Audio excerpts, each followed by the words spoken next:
The real reasons everyone hates Samsung. Particularly if you reside in the US, Samsung and Android are frequently used interchangeably. No matter your budget, the South Korean company produces some of the greatest Android smartphones you can buy. It is also true that Galaxy smartphones occasionally experience issues, ranging from minor annoyances to really frustrating ones. In this video, we will discuss the 9 worst features of Samsung phones that are going to make you hate this brand. Number 9. Too much bloatware. Many of Samsung's apps that come pre-installed on Galaxy smartphones are just substitutes for Google apps that are also pre-installed on all Android phones. You must manually remove these apps from your phone to recover all the unused storage space if you don't enjoy utilizing Samsung alternatives. Additionally, several Samsung consumers allege that bloatware programs are automatically downloaded onto their devices from the Galaxy Store without their consent, and there is no simple way to stop this from happening. The additional bloatware keeps running in the background, using up processing power and reducing the battery life of your phone. Number 8. Pictures appear overly processed. For smartphone photography today, the software is equally as essential as hardware due to the advancements of imaging processing algorithms. However, if you have a Samsung phone, you must have observed how it frequently overprocesses photographs, making them appear artificial. Additionally, you never really know what to anticipate from your camera because what you see in the viewfinder is frequently so different from the final product. Samsung phones in the mid-range and lower price range tend to suffer this issue more often than flagship models, which often have stronger image processing. Number 7. Navigation.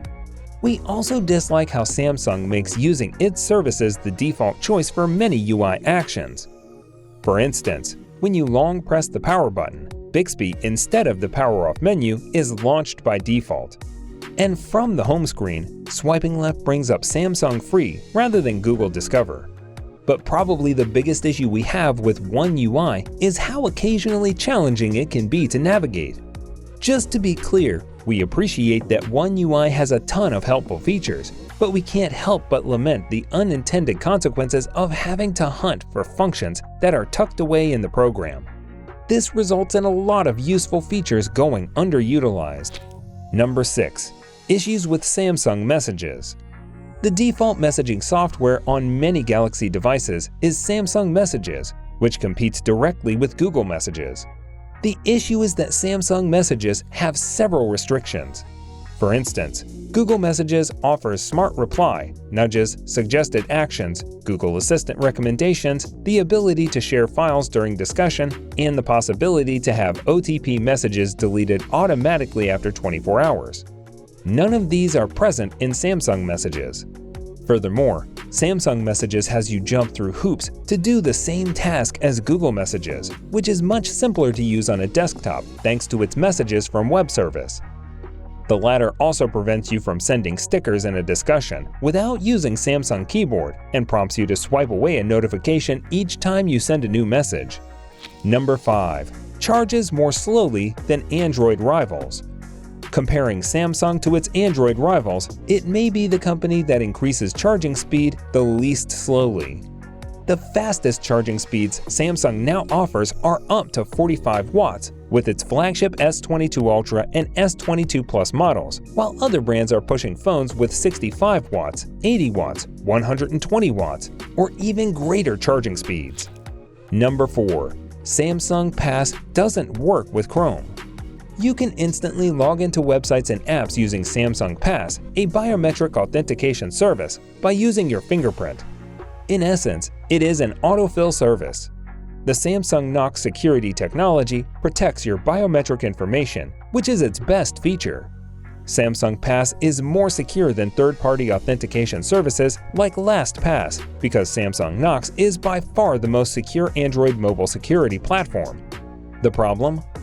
Only Samsung Internet, the brand's default mobile browser, is compatible with Samsung Pass. You won't be able to benefit from Knox security if Chrome or any other browser is set as your default. Number 3. One UI annoyances.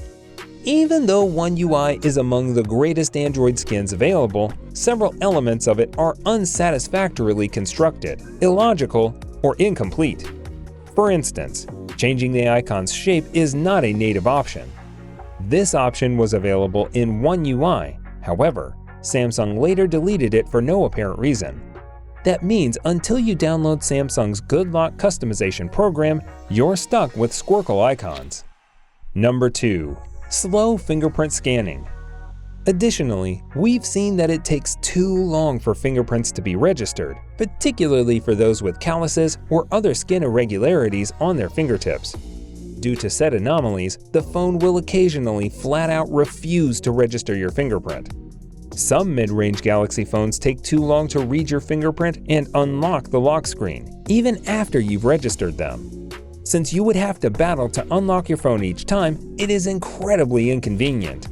Number 1. Widgets and the app drawer. One UI's organization of the app drawer is yet another unpleasant aspect. Almost many Android phones have it set up vertically so that you may swipe through it quickly to find the apps you want. It's effortless, flowing, and natural. However, Samsung phones arrange it horizontally, forcing you to swipe your screen rather than scroll, which is much less logical. Several Samsung widgets, including Dual Clock, Digital Wellbeing, Samsung's Internet Search, Bixby Routines, Calendars Month and Today, and others are not resizable. You will find it more difficult to customize your home screen as a result. Other Samsung widgets can be somewhat resized.